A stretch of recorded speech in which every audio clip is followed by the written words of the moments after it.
Question 1. A company experienced a data breach where personal information of 1,000 customers was exposed. The company is covered by cyber insurance with a data breach response policy. Which of the following actions is not typically covered by a cyber insurance policy in the event of a data breach? A. Crisis management services, including public relations and legal support. B. Costs associated with notifying affected individuals. C. Coverage for the costs of regulatory fines and penalties. D. Expenses related to offering credit monitoring services to affected individuals. Answer: C. Coverage for the costs of regulatory fines and penalties. Explanation: cyber insurance policies generally cover crisis management services, notification costs, and credit monitoring expenses as part of the data breach response. However, most policies exclude coverage for regulatory fines and penalties that might arise from a breach, especially when the organization has not complied with relevant data protection regulations. In the case of North Carolina, compliance with state and federal laws like GDPR or CCPA is essential, but fines resulting from non-compliance are typically not covered under cyber insurance policies. This aligns with general exclusions found in many cyber insurance policies. Question 2. Mr. White, the IT manager at a mid-sized company, has noticed that their vendor's network security practices are not up to par and pose a potential threat to the company's data. Mr. Y wants to assess whether his company should purchase cyber insurance coverage to manage the risks. Which of the following is the most important factor to consider when underwriting cyber insurance for a company? A. The size of the company's IT department. B. The company's overall financial stability. C. The company's previous claims history and cybersecurity posture. D. The number of employees working remotely. Answer: C. The company's previous claims history and cybersecurity posture. Explanation: when underwriting cyber insurance, one of the key factors insurers evaluate is the company's previous claims history and cybersecurity posture. The insurer will review the company's track record with past cyber incidents to assess the level of risk they present. Additionally, they will consider the effectiveness of the company's cybersecurity measures such as firewalls, encryption, and multi-factor authentication, which directly affect the likelihood of a claim being filed. Although the size of the IT department and the number of remote employees are relevant to cybersecurity risks, they are secondary to the company's overall security posture and claims history when determining coverage. Question 3 scenario: Sarah is the CEO of a healthcare firm.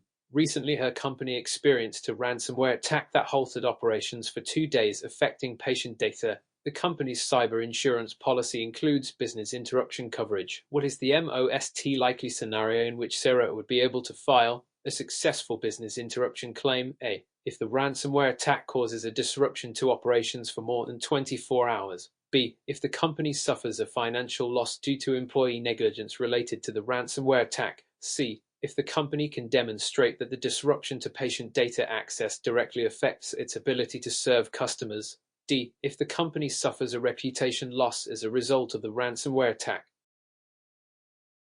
Answer: C. If the company can demonstrate that the disruption to patient data access directly affects its ability to serve customers. Explanation: business interruption coverage in cyber insurance is designed to compensate businesses for income loss resulting from a covered cyber event that disrupts normal operations. In this scenario, the most likely basis for filing a successful claim would be demonstrating that the disruption to patient data access directly impacted the company's ability to provide healthcare services. Ransomware attacks often result in operational downtime and lost revenue, and proving that this disruption prevented the firm from serving its clients. E.g., patients is critical for a claim under business interruption coverage. Financial losses due to employee negligence or reputation damage are typically not covered under this policy. Question 4.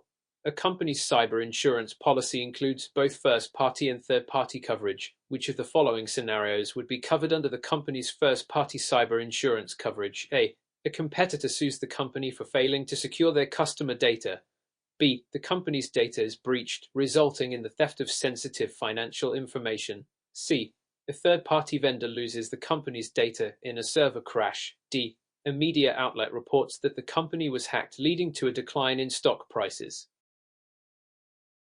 Answer: B. The company's data is breached, resulting in the theft of sensitive financial information. Explanation: First-party coverage in cyber insurance refers to coverage that directly protects the insured company in the event of a cyber incident. In this case, if the company's own data is breached and sensitive information is stolen, it falls under first-party coverage. This typically includes costs related to data breach response, business interruption, and crisis management. Third-party coverage, on the other hand, would cover liability for damage caused to external parties such as a competitor or customers and would not cover direct losses to the insured company's own data. Question 5. When underwriting a cyber insurance policy, an insurer must consider the organization's cybersecurity posture. Which of the following practices would have the most significant positive impact on the underwriting process? They, having a large IT department with significant resources. B. Implementing a comprehensive cybersecurity framework and regular employee training. C. Using the same cybersecurity protocols as the industry's largest competitors. D. Avoiding the use of cloud-based technologies and keeping all systems on-premise. Answer: B. Implementing a comprehensive cybersecurity framework and regular employee training. Explanation: a strong cybersecurity posture is a critical factor in underwriting cyber insurance policies. The insurer looks for comprehensive measures to manage cyber risks, including a well-defined cybersecurity framework that covers various aspects like encryption, incident response plans, and access controls. Regular employee training is also a key component, as human error often contributes to cyber incidents. While having a large IT department or following industry protocols can be beneficial, the most significant factor is proactive and well-rounded cybersecurity practices that demonstrate a commitment to risk mitigation. Question 6. Scenario: Mr. Thompson, the CEO of a financial institution, recently learned that the company's customer data was compromised in a cyber attack, but the data breach was not detected immediately. As a result, Mr. Thompson needs to understand his cyber insurance coverage. Which of the following coverage aspects should Mr. Thompson focus on when filing a claim related to this breach? A. The company's network security liability coverage. B. The company's business interruption coverage. C. The company's privacy liability coverage. D. The company's media liability coverage. Answer: C. The company's privacy liability coverage. Explanation: privacy liability coverage in a cyber insurance policy is designed to cover the costs and legal liabilities associated with a data breach involving personal or confidential information. Since the breach involved customer data, privacy liability coverage is the most relevant aspect of the policy. This coverage typically includes legal defense costs, settlements, and any fines resulting from non-compliance with data protection regulations like HIPAA or GDPR. Network security liability covers issues arising from inadequate security systems, while business interruption coverage applies to losses due to system downtime, and media liability covers issues related to defamation or intellectual property rights, which are less relevant in this case. Question 7. Which of the following is generally not a common exclusion in most cyber insurance policies? A. Losses resulting from war or terrorism. B. Losses resulting from employee fraud or dishonesty. C. Coverage for fines and penalties from regulatory violations. D. Coverage for cyber incidents caused by natural disasters. Answer: D. Coverage for cyber incidents caused by natural disasters. Explanation: cyber insurance policies often contain exclusions for losses resulting from war, terrorism, employee fraud, and regulatory fines. However, coverage for cyber incidents caused by natural disasters, e.g., earthquakes, floods, is generally not excluded unless the event specifically results in physical damage to the insured property. In many cases, cyber incidents related to natural disasters such as system downtime or data loss caused by the physical destruction of facilities may be covered under the policy, although this can depend on the specifics of the policy terms. Question 8. Which of the following would likely lead to a higher premium for a company's cyber insurance policy? A. The company has strong security protocols, including multi-factor authentication. B. The company has a history of multiple previous cyber incidents and data breaches. C. The company's business model includes the use of cloud-based services. D. The company employs a large cybersecurity team with specialized expertise. Answer: B. The company has a history of multiple previous cyber incidents and data breaches. Explanation: insurers assess risk based on the company's history of cyber incidents. A company with a history of multiple cyber incidents and data breaches is likely to face higher premiums because it is considered a high-risk entity. Insurers consider past claims history is an indicator of future risk. Strong security protocols, cloud usage, and a large cybersecurity team are seen as risk mitigation factors that may actually reduce premiums as they reduce the likelihood of a future incident. Question 9. A company's cyber insurance policy includes coverage for ransomware attacks. Which of the following expenses would most likely be covered under this policy? A. The cost of hiring a public relations firm to manage the company's reputation. B. The cost of legal fees to negotiate with the ransomware attackers. C. The cost of restoring data from backups and other recovery measures. D. The cost of replacing physical assets damaged by the ransomware attack. Answer: C. The cost of restoring data from backups and other recovery measures. Explanation: ransomware coverage in cyber insurance policies typically includes costs related to restoring data and recovering operations, such as expenses for using backups and employing recovery measures.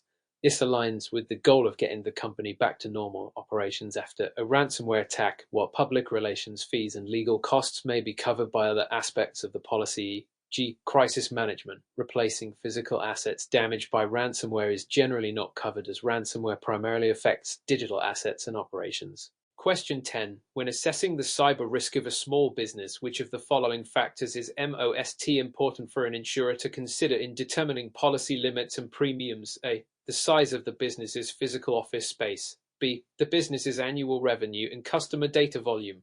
C. The business's geographic location and local cybercrime statistics. D. The business's social media presence and public perception. Answer: B. The business's annual revenue and customer data volume. Explanation: insurers assess the potential financial impact of a cyber incident based on the business's annual revenue and the volume of customer data it holds. A business that manages a large volume of sensitive customer data or has high revenue may present a higher risk of financial loss in the event of a breach. The size of the physical office space, geographic location, and social media presence are less relevant in determining policy limits and premiums, which are primarily driven by the value of the data and financial exposure in case of a cyber incident. Question 11. Which of the following actions is most likely to reduce a company's cyber insurance premium? A. Reducing the number of employees with access to sensitive customer data. B. Limiting the company's use of digital communication channels. C. Avoiding all cloud-based services. D. Allowing employees to use personal devices for work purposes. Answer: A. Reducing the number of employees with access to sensitive customer data. Explanation: reducing the number of employees with access to sensitive customer data helps lower the risk of insider threats and accidental breaches. Cyber insurance premiums are influenced by the company's overall security posture, and restricting access to sensitive data can significantly reduce exposure, leading to a low premium. Limiting digital communication, avoiding cloud services, or allowing personal devices for work may increase risk and not necessarily reduce the premium. Question 12. A cyber insurance policy includes both data breach response costs and legal liability coverage. Which of the following would be covered under the data breach response costs? A. Legal defense fees in response to a class action lawsuit from affected customers. B. Costs associated with public relations efforts to manage the breach's reputation damage. C. Fines and penalties resulting from non-compliance with data protection regulations. D. Compensation for damages awarded to a third-party vendor affected by the breach. Answer: B. Costs associated with public relations efforts to manage the breach's reputation damage. Explanation: data breach response costs typically cover the expenses directly related to managing the aftermath of a data breach, including crisis management efforts such as public relations campaigns to mitigate reputational damage. Legal defense costs and third-party compensation are covered under other parts of the policy, such as legal liability coverage. Fines for regulatory violations are generally excluded from cyber insurance policies unless explicitly included. Question 13 scenario. A retail company is considering cyber insurance coverage to protect against data breaches. The company collects payment card data from customers. Which of the following coverage elements should the company prioritize when selecting a policy? A. Network security liability. B. Social engineering fraud protection. C. Privacy liability. D. Business interruption coverage.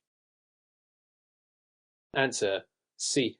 Privacy liability. Explanation: since the company collects sensitive customer data, including payment card information. The most important coverage element is privacy liability. This coverage protects the company from liability arising from the unauthorized access, theft, or loss of customer personal data.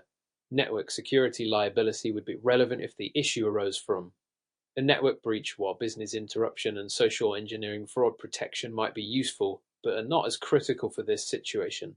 Question 14. Which of the following would most likely trigger a claim under cyber insurance policy with business interruption coverage? A company's website is hacked, resulting in temporary downtime. B. An employee accidentally leaks company passwords to external parties. C. A third-party vendor fails to meet their service level agreement, affecting the company's operations. D. A company's internal network is breached, but no customer data is affected. Answer A. A company's website is hacked, resulting in temporary downtime. Explanation: business interruption coverage in a cyber insurance policy is designed to compensate for lost income or extra expenses incurred due to the interruption of business operations caused by a cyber incident. In this case, a website hack that causes downtime would result in a temporary loss of business and would likely trigger a claim under this coverage. The other scenarios, while potentially serious, do not directly relate to lost revenue due to operational disruption. Question 15. Which of the following is an example of a social engineering attack that would likely be covered by a cyber insurance policy? A. A hacker gains unauthorized access to a company's network by exploiting a known vulnerability. B. An employee is tricked into wiring money to a fraudulent account after receiving a legitimate-looking email. C. A company's data is held ransom after a malware attack on its servers. D. A third-party vendor's data is compromised, affecting the company's operations. Answer: B. An employee is tricked into wiring money to a fraudulent account after receiving a legitimate-looking email. Explanation: social engineering attacks involve manipulating individuals into divulging confidential information or performing actions that compromise security. In this case, the employee is tricked into transferring funds to a fraudulent account, which is a classic example of social engineering. Cyber insurance policies often provide coverage for this type of attack under social engineering fraud protection, which typically covers financial losses resulting from deceptive tactics like phishing or spear phishing. Question 16. Which of the following would likely be excluded from a typical cyber insurance policy? A. Data restoration costs following a ransomware attack. B. Legal defense costs related to a data breach lawsuit. C. Costs of upgrading software to prevent future attacks. D. Fines imposed by a regulatory body for failing to comply with data protection laws. Answer: D. Fines imposed by a regulatory body for failing to comply with data protection laws. Explanation: cyber insurance policies generally exclude fines and penalties, especially those arising from non-compliance with laws and regulations, such as data protection regulations. While the policy may cover costs related to responding to a cyber incident, such as data restoration or legal defense costs, regulatory fines are usually excluded unless specified otherwise in the policy. Question 17. A company that stores sensitive customer information on a cloud-based platform is purchasing cyber insurance. Which of the following risk management measures would be most effective in lowering the company's premium? A. Reducing the use of cloud-based services altogether. B. Encrypting sensitive customer data both in transit and at rest. C. Increasing the frequency of password changes for employees. D. Limiting the company's internet access to prevent exposure to external threats. Answer: B. Encrypting sensitive customer data both in transit and at rest. Explanation: encrypting sensitive data is one of the most effective ways to mitigate risks related to data breaches, especially when using cloud-based services. Encryption ensures that even if data is intercepted or accessed unauthorizedly, it remains unreadable.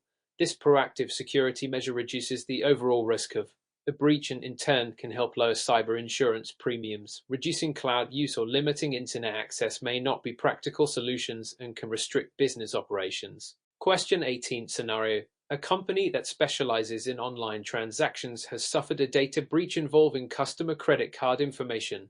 Which of the following expenses would most likely be covered under the company's cyber insurance policy's data breach coverage? A. Compensation to affected customers for fraudulent transactions. B. The cost of hiring a third-party firm to notify affected customers. C. The legal fees for defending against a customer class action lawsuit. D. The cost of compensating third-party vendors for their losses. Answer: B. The cost of hiring a third-party firm to notify affected customers.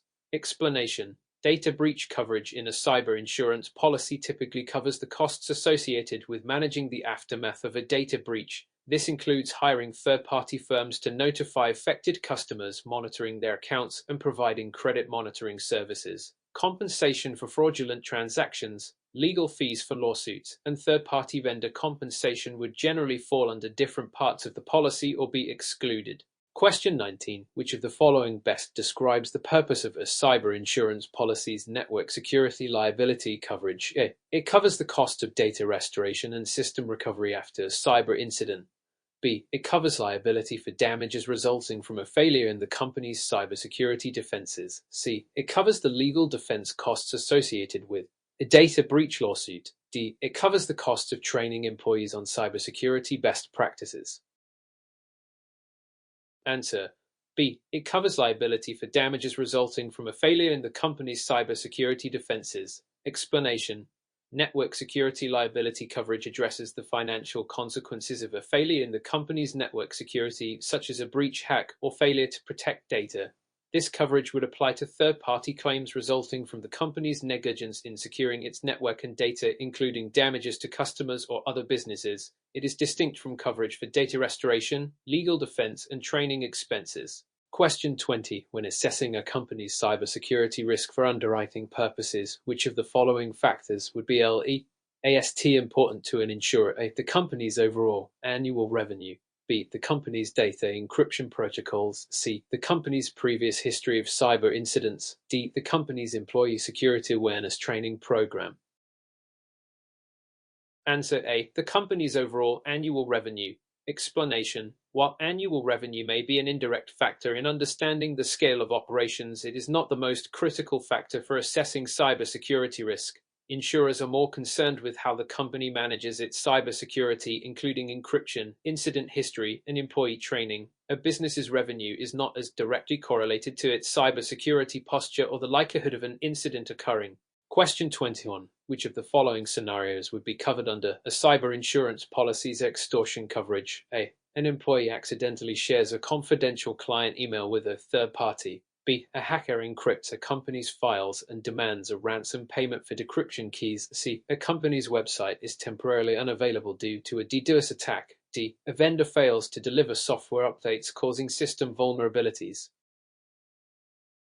Answer: B. A hacker encrypts a company's files and demands a ransom payment for decryption keys. Explanation: extortion coverage is specifically designed to address situations where a company is blackmailed or extorted, typically in cases of ransomware attacks. In this scenario, the hacker encrypts the company's files and demands a ransom for decryption, which is covered under this type of policy. Question 22. Which of the following is the primary purpose of a cyber insurance policy's business continuity coverage? A. To cover the cost of repairing damaged hardware.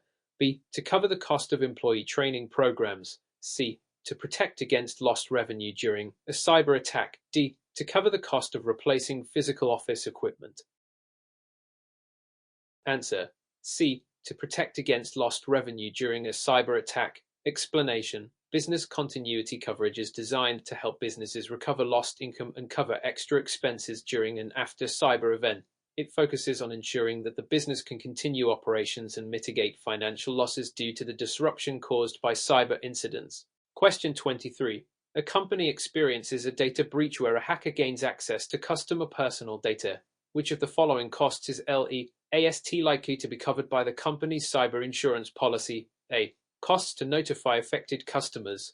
B. Costs to provide credit monitoring services to affected customers. C. Legal fees for defending against a class action lawsuit. D. Regulatory fines for failing to comply with data protection laws. Answer: D. Regulatory fines for failing to comply with data protection laws. Explanation: most cyber insurance policies exclude coverage for fines and penalties, particularly those imposed by regulatory bodies due to non-compliance with data protection laws.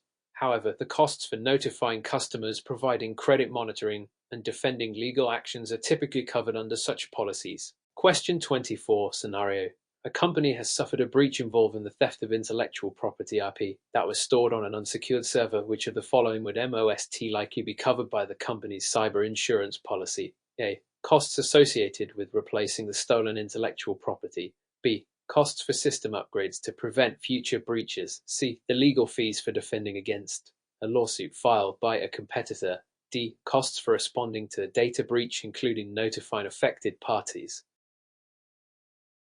Answer: D. Costs for responding to a data breach, including notifying affected parties. Explanation: cyber insurance policies typically cover the costs related to responding to a breach, such as notifying affected customers, providing credit monitoring, and managing public relations efforts. Replacing stolen IP, legal defense costs against a competitor's lawsuit, and upgrading systems would generally be outside the scope of this coverage. Question 25. Which of the following is an example of first-party coverage? E. Cyber insurance policy. A. Coverage for a third-party vendor's data breach that affects your business. B. Coverage for a cyber attack that results in your company's data being compromised.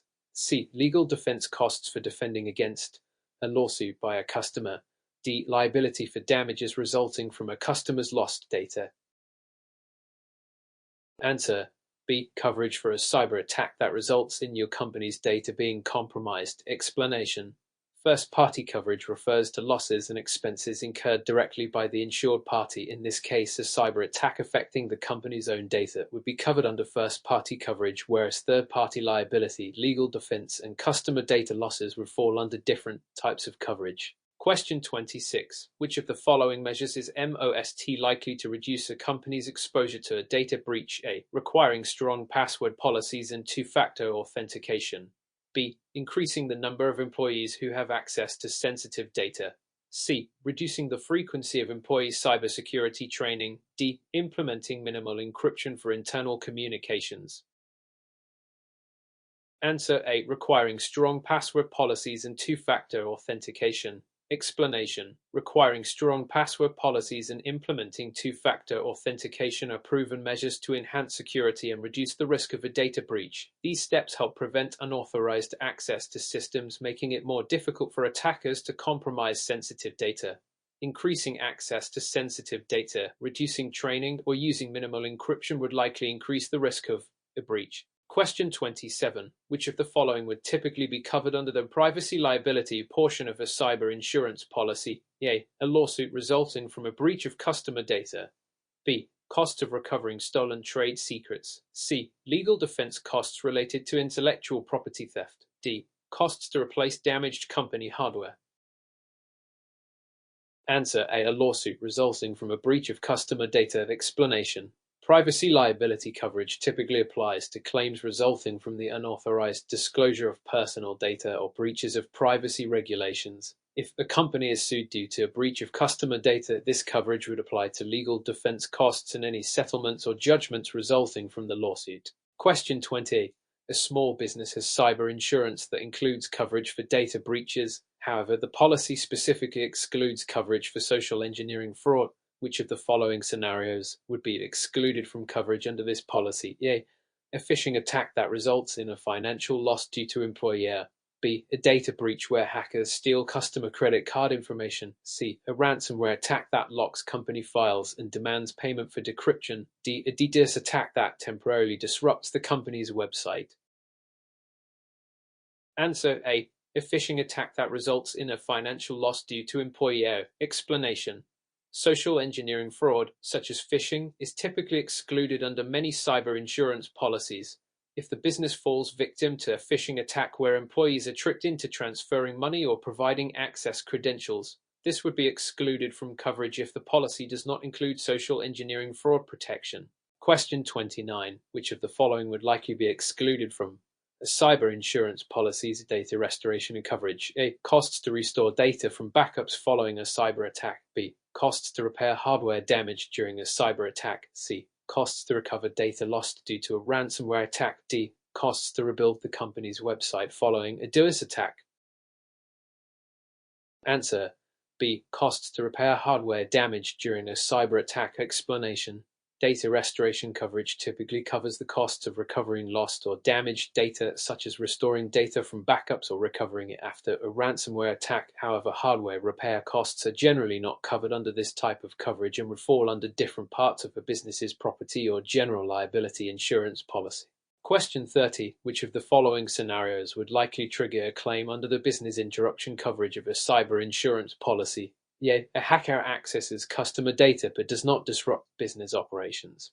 B. A company's network goes down for several hours due to a cyber attack. C. A company experiences a small data breach that does not affect revenue. D. A company experiences a social engineering fraud loss but continues to operate.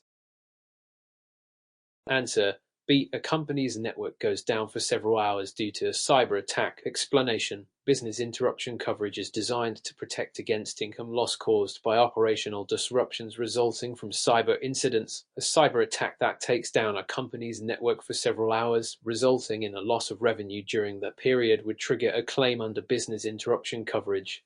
The other scenarios do not involve significant operational disruption or financial loss that would qualify for this coverage.